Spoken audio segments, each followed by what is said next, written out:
Hey everybody, I'm Chelsea, this is Tony, and you're watching or listening to our podcast, Picture This. And in today's episode, we're going to be talking about how hackers can steal your photos or your gear. Scary stuff. Yeah, it actually happens a lot, and I think nobody thinks it can happen to them, but it happened to us. It did happen to us. Hence this video. Yes. Yeah, we were really shocked. So we wanted to make sure that it doesn't happen to you. And so we'll be telling you how to prevent your gear and pictures from getting stolen by hackers. And hopefully it doesn't happen to you too. But first, this episode is brought to you by the Great Courses Plus. The Great Courses Plus is a subscription on-demand video learning service where you can enjoy lectures from top professors around the world. Their courses stream on your TV or your computer. You should check it out. They have more than 7,000 video lectures available now. We've taken a look. Go to thegreatcoursesplus.com/Tony and you can get a free month trial. Yeah, try it out. There's lots of awesome videos that you can watch for free. We'll talk about them in a little bit, including this awesome night wildlife photography video by a National Geographic photographer. You can click on the link below, too, in the description and check it out. But first, let's talk about how the different ways that hackers can actually... You want to start with the hardware stuff? Because it is possible to get your gear stolen, especially if you're selling it. Yes. So we'll talk about the hardware stuff first, because I think that a lot of people worry about getting their gear stolen when they're out and about. But if you're selling your gear online, it's probably easier for someone to just steal it that way. Yeah, and believe it or not, they don't have to meet you in person and trick you. Though somebody could go on Craigslist and slip you some counterfeit bills and make off with your gear. They can actually steal your gear without leaving their Aeron chair. They can steal your gear without ever even touching your gear. But first, I'd like to tell people, you may know this, you might not know this. Tony, in his past life, was a white hat hacker. So he worked for a company called Genuity, and he would actually... BBN, and he would actually hack into his, your accounts. He would hack into... What? Well, I can see you're going to interrupt me. It's called Tiger Team. You were making it sound real nefarious. No. But sometimes you do a Tiger Team, which is like a way to audit a systems. But you're right, you do go get those same tools that a black hat hacker would use, like port scanners and other sorts of tools. And you do penetration tests and such, and you see what you can actually get into. And then you can let your clients know, like, we found these particular problems. So sometimes the job was doing a Tiger Team type. There are people that do physical break-ins in the same way. Yeah. Where they try to physically break into your business. Then they say, okay, if the bad guys are coming, this is how they would get in. We have to seal it off. So you did that for computers. You would be the good guys hacking in to say, this is a weakness in your system. We need to strengthen this. So yeah, I've done physical security stuff too. You have? Yeah, I found it remarkably easy to walk through security, mostly because I look authoritative. Yeah. You just keep focused and carry a clipboard or something and look like you know where you're going. And a lot of times they won't bother you. They won't chase you. The security guard won't chase you down to be like, stop. Don't give people the secrets. He's terrible at this. Anyway, he does have experience with this. So we're not just winging it here. We do know some things. So the first way that they could steal your gear online is with identity fraud or credit card theft. So a lot of people think of credit card theft. The end game, the worst part, is just being the person that gets your credit card number stolen. That's not necessarily true because you'll be reimbursed or your bank will stop that. Yeah, there's basically no risk if somebody does steal your credit card, you don't lose money. Right. The bank will cover you. Yeah, the person that loses out is the person that had that stolen credit card used in their store. Yeah, basically whoever was selling the gear ends up absorbing all of the loss. So before we go into telling you how to prevent a potential theft, we're going to tell you our story, what happened to us, and just give you some insight into how this whole thing works. We buy and sell a lot of gear because we're often reviewing gear, so we'll often have the latest gear, but then we need to unload it. And we also have a store where we regularly sell books and DVDs and things like that because we're a publishing company too.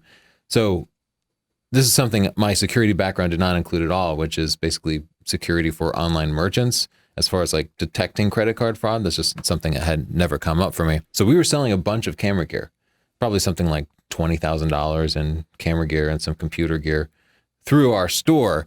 And Chelsea, you want to tell the whole story of what the hacker did? Oh my gosh, it's so incredibly complex. So I'll just try to break it down quickly. We noticed that some of the orders are getting shipped to some strange places. And so we decided that we didn't want to ship outside of the country because once your order leaves the country, you can no longer track it. And then if it gets lost, we absorb the cost. We're not even thinking about hackers or people stealing our stuff. We're just thinking about shipments getting lost and not wanting to absorb that cost. Yeah, it's what was actually, we had it happen a couple of times. Customs of some country would steal it. I know that happens sometimes. Or it could just get lost in shipping, but if it's outside the US, there's no tracking for it. Yeah. So we had already put in some restrictions. We would only ship within the United States. Justin handles an email from this guy and tells him, sorry, we're not going to ship it to Russia. We're going to refund your order. So the guy places the order again, and this time routes it through a shipping agency. So it looks like the order is coming from the United States because what they do is they have it shipped to a shipping service that then forwards the package to them. They have an account and everything that they have shipped there automatically goes to whatever address they put in. So they never actually have to physically touch the goods. It goes straight from the shipping company to their customer. I'm assuming that there's legit reasons for it. Like maybe you want to buy a coat that's only sold in the United States, but you live in Yugoslavia or something. You could do that. Use one of those services, pay a fee for it. Except this particular service, if you go on their site on Google, if you look at their reviews, it's like all 1 star because this is happening just widespread when I start looking into it. There's just 1-star review after 1-star review. Someone used the service to steal from me, blah, blah, blah. Well, we start realizing something's not quite right. And when we look into it, by the time we figure it out, we realize this guy has already ordered a bunch of stuff from us and it's not really adding up because it's going through a shipping service. It's going through some lady in Georgia. It's going through someone in Arizona. And we're trying to put all these links together and we realize, we do some research and we realize they're paying people with work from home scams to get packages, repackage them, and then send them off somewhere else. So it always looks like the address is legit. Yeah, if you look in the back of your local penny saver or whatever, you'll see some work from home stuff. And that is your job, is to repackage and reship stuff. And usually they will tell you that they're going to pay you a whole bunch of money after 30 days. Yeah.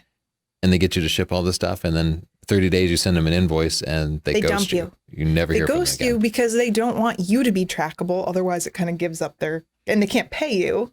So they drop you. They never pay you. You've been working shipping for some scammer for a month. They get all of their packages shipped and make their money. And boom, you're left high and dry, as is the seller. Me, in this case. But then, Tony has this background. So we start looking into the IP addresses of these people and their email addresses that they gave us. And we find out they're using zombie computers. So they basically hack into someone else's computer, use that IP address to then do all of the nefarious things. So when we look at the computer that's actually been stealing from us, it's some car dealership in New Hampshire or something. Yeah, who certainly just didn't have their computer well protected. Yes. They don't have anything to do with it. There's no point in calling the police on them. No, they have nothing to do with it. It's just malware on their computer. Their computer is a zombie computer. So we get deeper and deeper into this and we realize this person's name is on nothing. We look into their email address and we find sites where you can just buy an email address. And you can just buy these IP addresses and you can buy stolen credit card numbers. And I'm getting deeper and deeper. And it's this huge problem where there are hackers that are just stealing American credit card numbers, selling them on the dark web for some low price. And then those people go in and use your credit card information to steal from small businesses like us. So it's really a huge thing. They steal millions, hundreds of millions of dollars and stuff every year. Yeah, and it's incredibly elegant. There's almost no risk to the hackers because they never touch the gear. They get it shipped to some mule who forwards it. So that mule will actually sign for it. Yep. And if you were to report it to the police would just show up at this totally innocent person's house who just thinks he has a work from home job. Yeah. And at that point, okay, they'd stop shipping stuff, but there's still no way to contact the hacker. They will usually be shipping it to somebody who has already agreed to buy it. So Right. this particular person who buys it from your store might have already sold it on eBay to somebody else. Right. They already and sell gotten it. the money from them. And then the person receives it and they have no idea that it's stolen merchandise. Yeah. So basically, it's a complex way to convert stolen credit card numbers into actual usable cash. One more thing I should mention. This is the scariest part for me.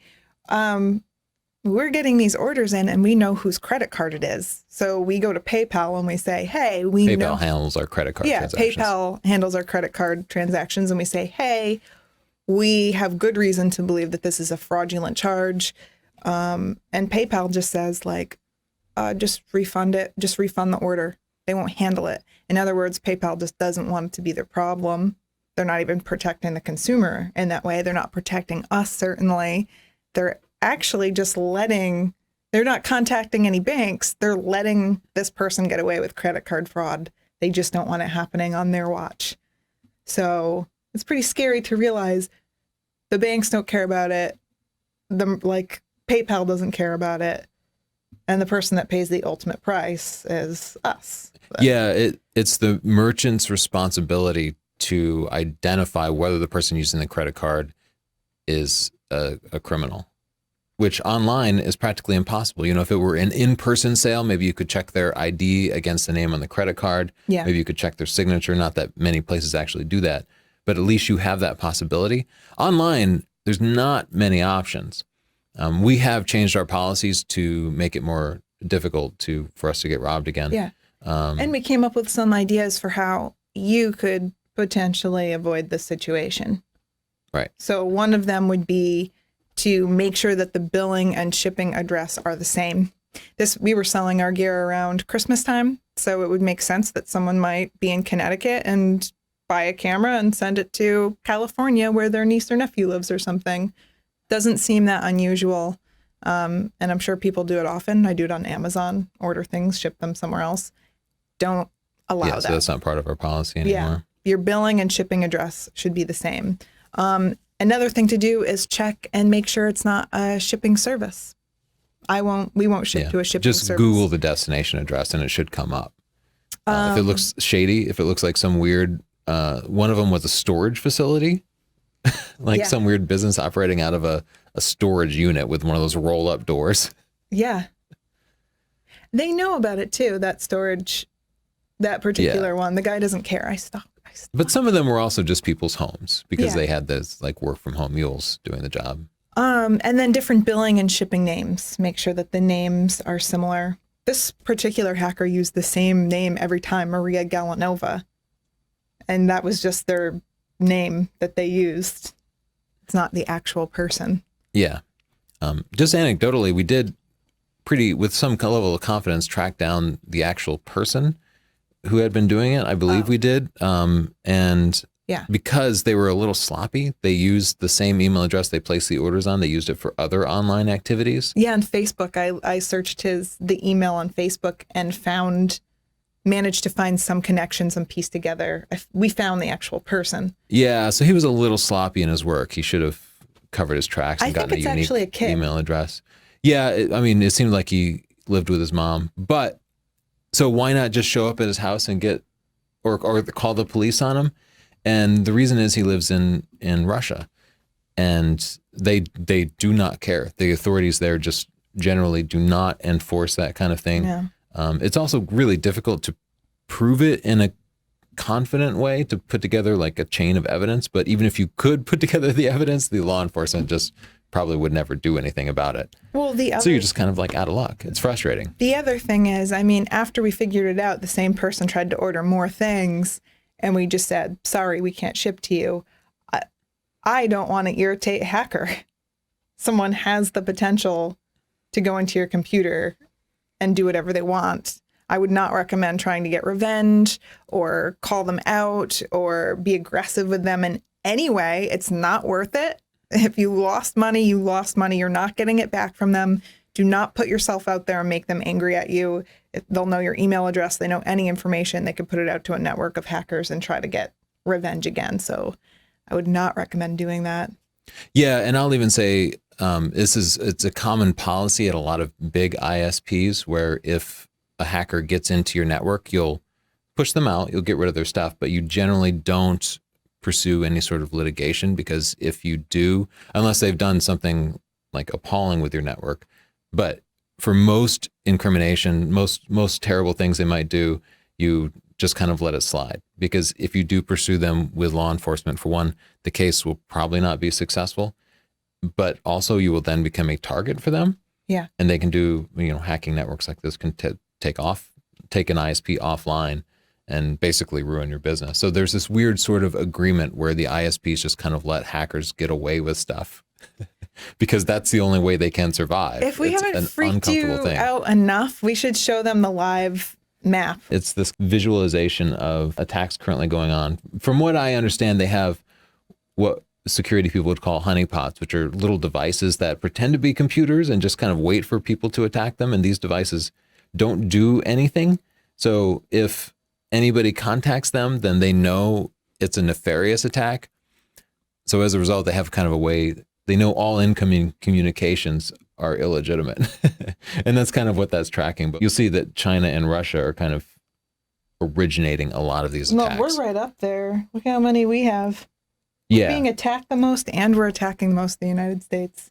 Yeah, I would say if somebody's attacking from the United States, they're probably being sloppy, because there are times when law enforcement will track you down, especially if the FBI gets involved. You'd probably want to at least be bouncing it off of some VPN or something. I keep watching this. I don't know why I feel like I'm giving advice. I'm like mesmerized watching this, because every once in a while the whole map lights up and I just think, what the heck just happened? What is going on? So all being told, this person, using a couple of different accounts, managed to place a lot of different orders within we lost a lot of money. A few days before any of these chargebacks got back to us and before we realized our mistakes. We even got one returned, and Justin apologized to the guy in an email and then sent it back. I don't blame him. He's great at customer support. But we apologized to the person that stole from us and then sent them the gear. We are so dumb. Do not be like us. Yeah, and if it is something valuable and you want to be confident that you're not getting defrauded, or more confident, give them a call on the phone and talk to them about why they want the gear. Yeah. If they're ordering a lens from you, say, hey, what body do you have? And they should know that they need like a similar body and something that's compatible. They'll of course know what type of camera that they're using. And if they don't answer that, just cancel the order. It's not worth the risk. No. Because you can just ship your gear off and it's just gone. You don't get any money for it. That was the worst holiday surprise for us. Like every day we'd get a chargeback thing and we'd just be like. But I was so excited. We were selling so much of the gear so fast. I was like, oh my God, we sold so many cameras and stuff. I can't believe how well these sales are going. We're not going to get our money back. We maybe just write it off on your taxes if this happens to you too. That's what we're doing. It's really frustrating. Nobody cares. Okay. So that's it. So if you're selling gear online and you don't want to get your gear stolen by hackers like us, make sure that you verify the order, same shipping and billing address, same names for shipping and billing. And if it's a large order and you really want to verify it, call them or make them send an ID. You can do that. Yeah, and just be safe. If you're using, another way to do it would be to use PayPal, and you accept payments from a verified PayPal address, because PayPal will protect you in those circumstances. They actually have way better security. Yeah. Than credit cards do. Well, I think the PayPal fees are pretty comparable to credit card fees, but of course not everybody has a verified PayPal address. Credit cards are certainly more convenient, but they're also easily stealable, if that's a word. You can also meet the person at their house and have tea with them and their mother. And that would be another good, you could personally hand deliver it. But probably want to meet them in a public place. No. You want to also get killed before you have your gear stolen. Okay. And check for counterfeit bills and do not accept checks. Just in general. It can actually be pretty difficult because there are a lot of people out there looking to take advantage of you. Even your other people in like a Facebook gear exchange group. Yeah. You need to watch out for them, because thieves will frequent that type of place. Some people just think of all the bad stuff, don't they? Yep. And you know what another trick is? They'll offer you, you'll be selling a lens for $1,000. They'll offer you $1,200 for it. You know what my mom taught me? If it sounds too good to be true, it usually is. She's right. Yep. And they'll send you the payment and they'll say, hey, can you just send $200 to my friend? or $100 to my friend, and you'll feel like you're making an actual profit here by just helping this person with this minor transaction. And then you find out the transaction was fake and you just sent off some I didn't know chunk that of was money a for thing. nothing. What the heck is wrong with people? I know, it's really hard nowadays. Everybody's out to get you just because they can do it from the convenience of their home. They're just sitting in their robe, drinking their coffee, stealing from dorky photographers like us. Yeah, some of these hackers are like rock stars. They're multimillionaires. They run these big hacking rings where they just have hundreds of people working for them, just grinding out scams all over the world. Next up, we're going to talk about how they can steal all of your digital photos besides just stealing your gear. Or share your private photos online. Scary stuff. But first, a word from our sponsor, The Great Courses Plus. This terrifying episode is brought to you by The Great Courses Plus. They have over 7,000 video lectures. And today, Justin, Tony, and I enjoyed one together. And it was about night wildlife photography, which is, I've never seen a video on that before. It was by Michael Melford, and he shoots for National Geographic. Yeah. And it was incredible.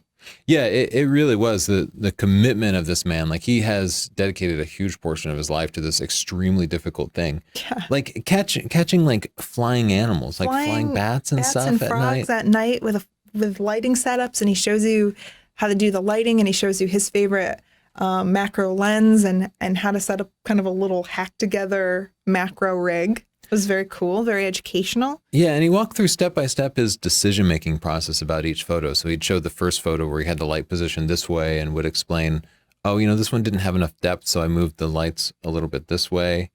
Some of the shots were actually set up where he'd put a frog in a tree knowing that it was going to do this. So he really walked you through how each and every photo was made, and he had an incredible library of photos in this discipline that I had never seen good documentation about. I've never seen any other information about it. There's no videos or books that I've ever seen about doing great nighttime wildlife photography. But the Great Courses Plus got this amazing expert, and they make this content available to you for free if you sign up for a trial account. Yeah, so if you go to thegreatcoursesplus.com/Tony, you can get 1 month free trial. Plans start as low as $14.99 a month if you decide to subscribe, and they have information on everything. We watched a Neil deGrasse Tyson video. We watched other courses on photography from other Nat Geo photographers. Really fun.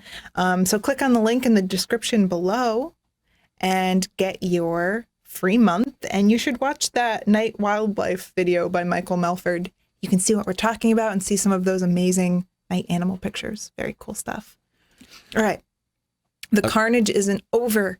When they're done hacking you, hacking your computer, stealing your gear, stealing your innocence, they're going to go for your pictures because there's no end to the evil.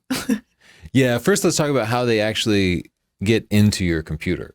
And I think the most common way now is what we call phishing, where you'll get an email from your bank and it says you need to, often it will say there's been credit card fraud. We need you to just verify these transactions immediately. And you'll click a link. You'll log in with your new username and password or something. There they go. You got it. They got it. And then they get your credentials. Or even, they might not even collect your credentials, but they might just get you to visit a website that has a bit of malware on it. Would you like to hear of a very clever one? Yeah.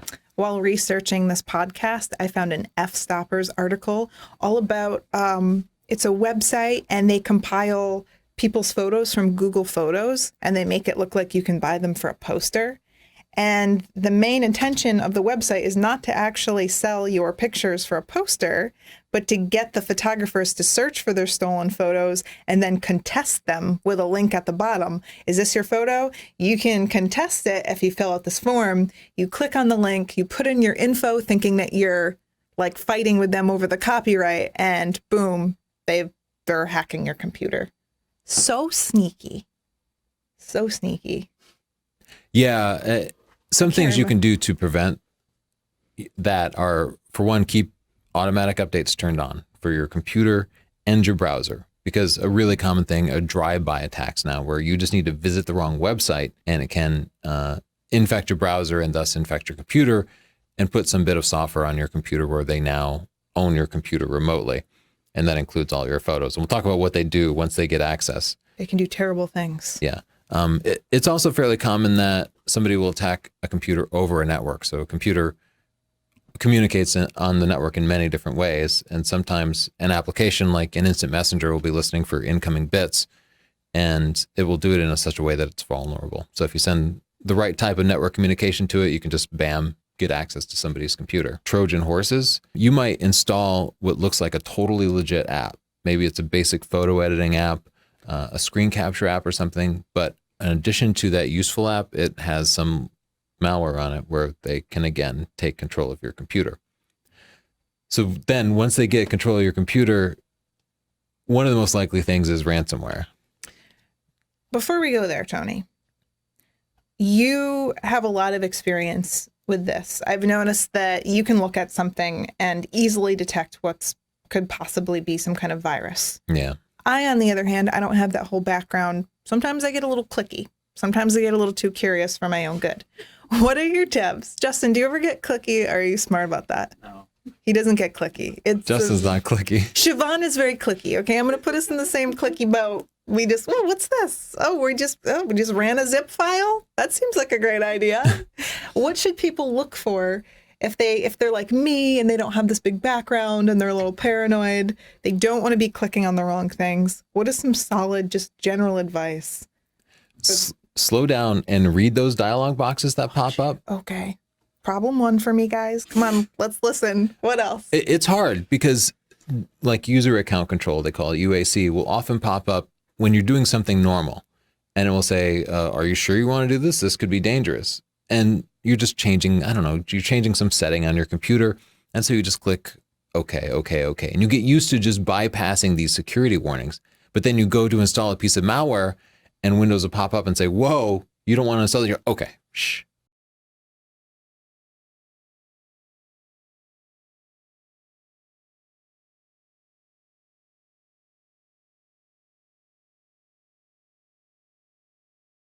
Shut up. That's me. Yeah. So slow down and actually read those.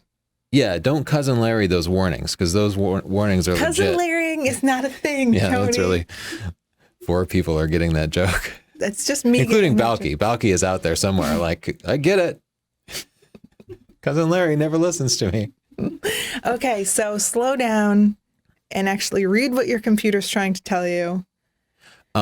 Don't follow links from emails to go to your bank. Go open up a browser and type in the name. What about the little lock at the top next to the address? Did you look for that? Yeah, once you type in the name, instead of clicking a link, you type it in, you should then see that little lock, which means the connection is authenticated. It's still not 100%, but it's certainly much safer.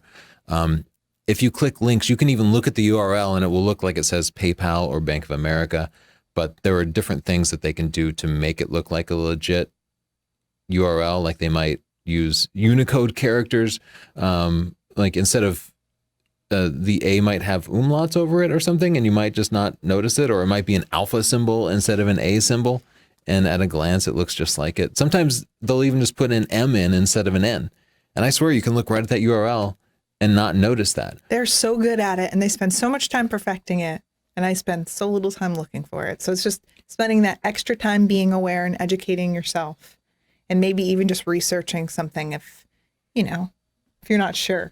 Like that poster website, before you get all upset. Maybe you just think, take a step back, Google it. What's this all about? Figure out what it's actually about.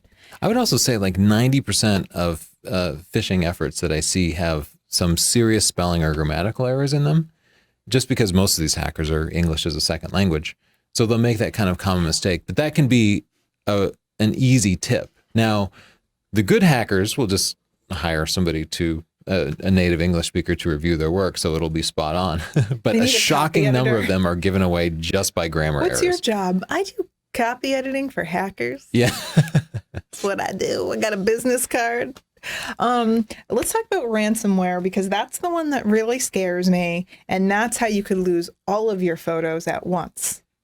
Yeah, and all of your stuff. All of your stuff. So tell a ransomware story.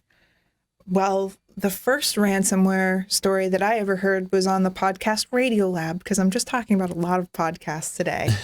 They hijack your computer. You get a message on your computer that says, pay us X amount of dollars, usually an absurd amount, or will erase everything on your computer. Yeah, dollars or Bitcoin It's actually sometimes. Bitcoin. And this Sometimes they'll have you like Western Union some money over, but now that Bitcoin is here, that's more convenient. Bitcoin untraceable, so they'll make you pay, or you can lose everything on your computer because they have total control of it. Yeah, and they absolutely do, because they have installed something on your computer at least a few days ago that in the background has been going through and encrypting all of your files with a key that only they know. And when it's done with the encryption process, including your backup drives, you know, if you have USB drive hooked up or something, they'll encrypt that too. So that doesn't really help you out. They'll encrypt everything and then take the key away. And the only way to get it back is to give them money, and then they'll send you the key. So in this particular Radiolab episode that I'm talking about, I think it was a grandma, and I think she actually wrote them and said, could you give me a little more time to get the money? I need a ride to there was a Bitcoin ATM. I think there are only a couple in the country or something. Mm-hmm. And they actually gave her more time, which was interesting to me because it tells you that there's an actual person on the other end, which is just so strange to think about. They actually, those organizations pride themselves on good customer service. They will typically have a team of people that provide 24/7 customer service to their victims, which they treat like customers. And you can negotiate with them. You can ask for a lower price. I like the idea of a follow-up call, like, hi, I'm just calling from the ransomware company. We want to make sure you had a great experience when we were hijacking your computer and stealing all of your savings. They actually do. If, for example, it'd be easy for them to get the money and then not give you the key. Yeah. But if that happened, then everybody would say, oh, I paid them and they didn't give me the key. And then nobody in the future would actually pay them. But instead, you'll look and people will say, oh, yeah, they definitely got me the key. After that, they will even put you on a list where you won't get infected again because they don't want to hit the same person multiple times because, again, that would prevent other people from actually going through the process. So they will treat you well. You just have to pay them. I'm so scared it's extortion. of the world. But they have good customer service, at least. You can say that about them. All right. So what we do is we back up our computers. We put things in the cloud. We also just put them on disks off of our computer. Yeah. It's a little unrelated, but I'll say what also freaks me out is that they do this to very large companies and hospitals and public transportation, and they can shut down airlines, public transportation. They can lock you out of hospital files, and they ask for millions from them. So these people are not just hijacking our photos. They're trying to just cause chaos in the whole world. Yeah, they do make millions at it. And you'd be shocked how many big companies get hacked and then discover that they don't have the processes in place to recover from it. It's also not uncommon for them to hack in and encrypt your files and leave it like that for 6 months, encrypted, so that any backups you have would also be infected. Yeah. So your only choice would be to go back to really old backups. The vast majority of people just end up paying. Would you pay? We give into this extortion. I mean, I wouldn't have to because I have offline backups. Yeah. This is for my nerds. I made a little matrix here. Oh, this is for my nerds. It's like a Biggie song. Yes, because I know there are a lot of nerds out there being like, I'm safe. I have RAID 1 or RAID 5 or something. No, not safe. Of course, those files can get encrypted. That will protect you from a failed disk. Same thing with online backups. If you have your 4 terabyte USB drive hooked up and you're backing up all your photos to it, if it's still plugged in, that software will encrypt those files too, and then your backups are just as useless. Now, the only thing that can help you is an offline backup. So you could take an external hard drive, plug it into your computer, back your files up to it, and then unplug it and then put it somewhere. In a safe or at a friend's house or something. A friend's house. The reason you're moving it to a different location is so you get protection from theft and fire. Yeah. Which are also more common than people think. That those really can happen to anybody. And the number one thing I hear from people who've had a disaster like that, they say, oh my God, all my pictures were on that. Yeah. Because we don't care much about anything else. Well, your email's in the cloud. Your emails are in the cloud. You could rebuy your couch.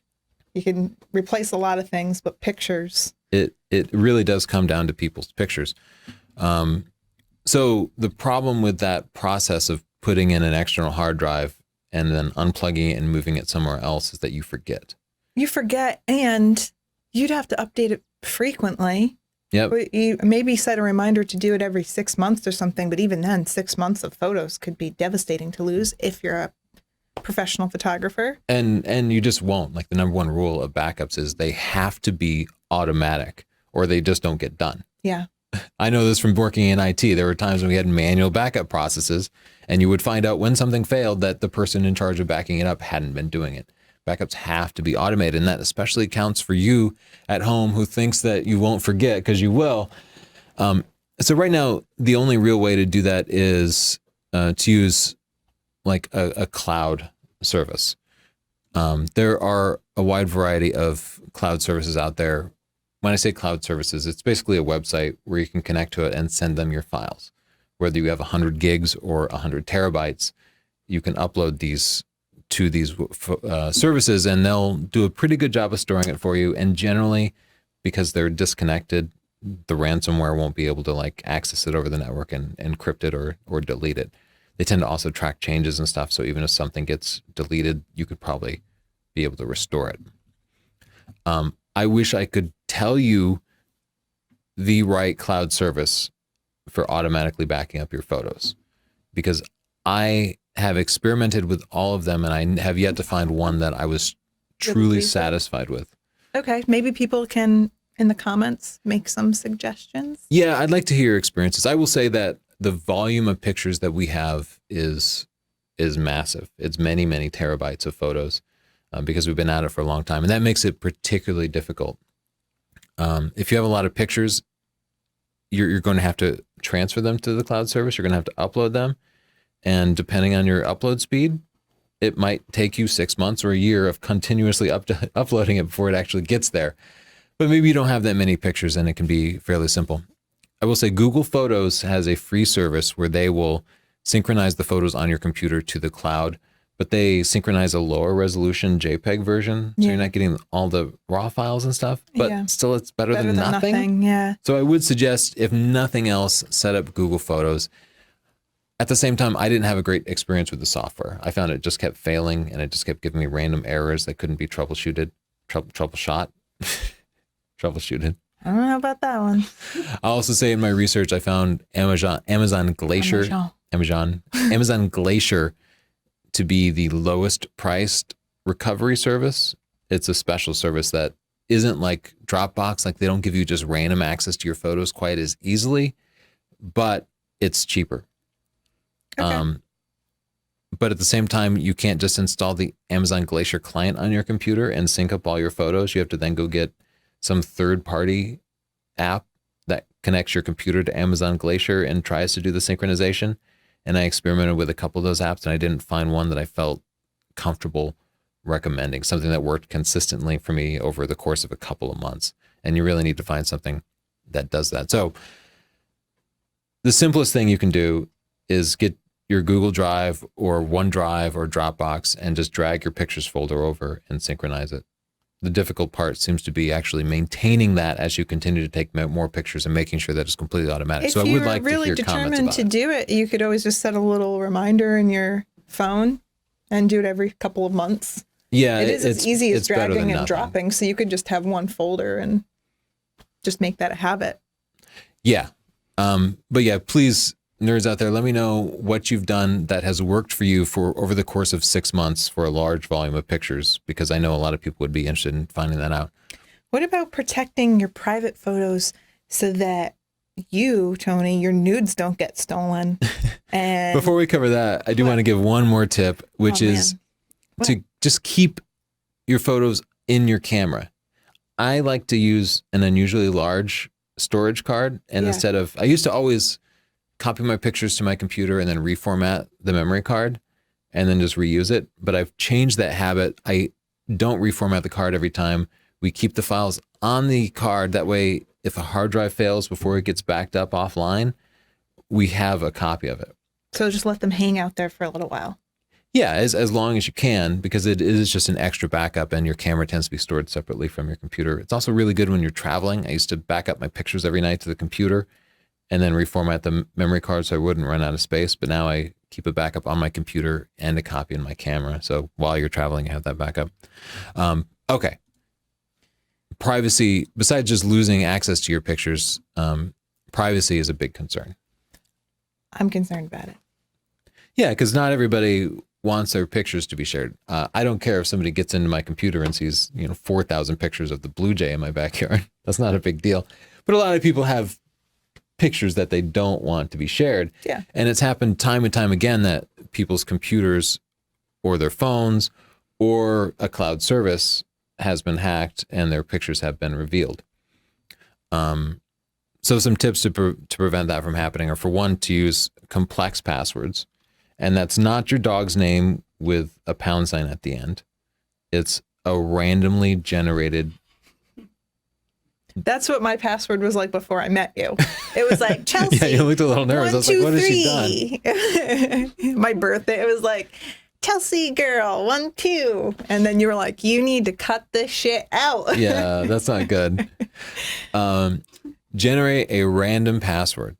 If you search for random password generator, you'll find websites that will do it for you. It's a really annoying first week, and then you just get used to your incredibly complex password. It's fine. But don't use that password. Look at it, and then change at least one digit. Because, of course, the website knows the randomly generated password. Dang. Yes. So use that to make your own unique password. Don't use the same password on multiple websites. That's really hard, right? Yeah, because you know one and you're like, oh, this is easy. But think of all the websites that you log into. Do you trust the administrators of every one of those websites?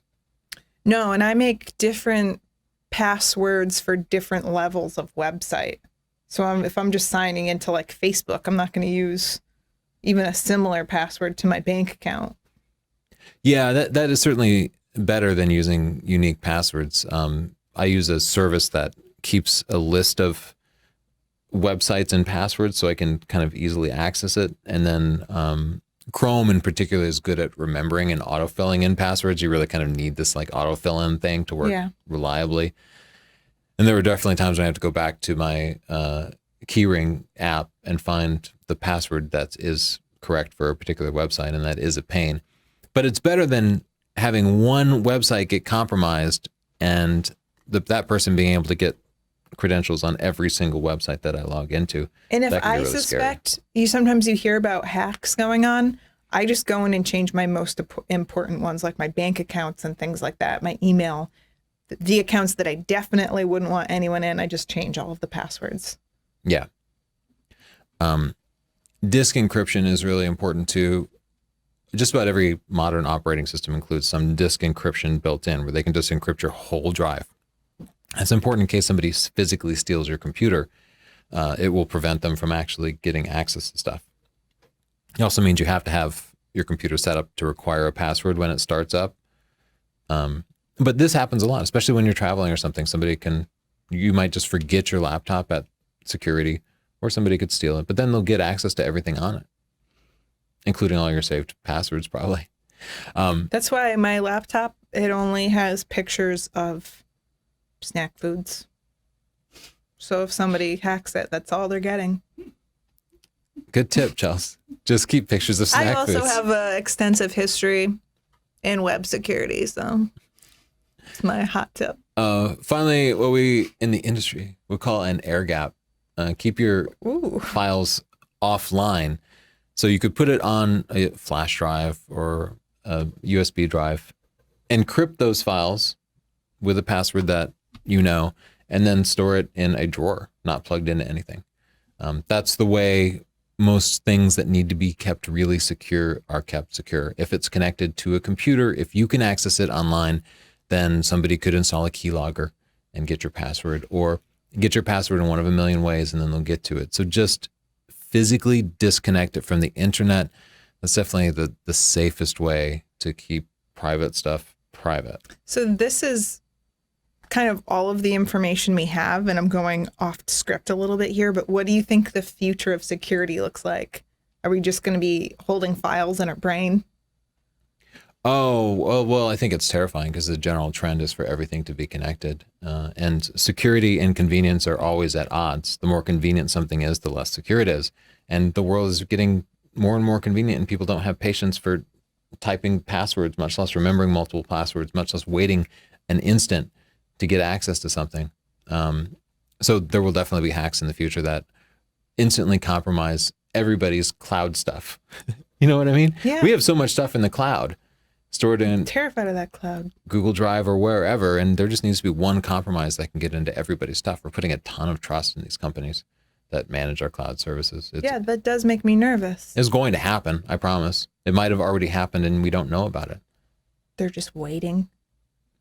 They're sitting on it. Yeah, the hacker's goal is generally to get in and not have anybody notice. They like to just get access to networks and then just camp out. But Justin and I were nervous today because people are hacking cars. What if they drive me off of a cliff? Yeah, that really could happen with... I know. Yeah. It's happening now, and people have hacked into Jeeps and they're able to activate the brakes over the internet and just have a car like slam on the brakes at highway speeds. That's happened before. Could they lock you in your car and then play your least favorite Slacker channel? These are the things I worry about. Yeah, that's the real risk that we need to address. The future is an amazing place, but it's now also I'm a just scary putting place. these really evil ideas out there, and that makes me nervous. This could happen. Chelsea, you've been playing Watch Dogs, haven't you? I don't know what that is. Okay, I've been playing Watch Dogs. This was brought to you by the Great Courses Plus. They have an astonishing number and quality of video training courses in photography and a variety of other topics, from business to science to technology and hobbies and art. Yes, go to thegreatcoursesplus.com/Tony or click the link down below to get your 1 month free trial. And you, for only $14.99 a month, you can get a subscription and watch as many videos as you like. Get your learning on. Maybe they have a video about hacking. I'll check that out. Okay. All right. Thank you. Thanks. Bye, guys.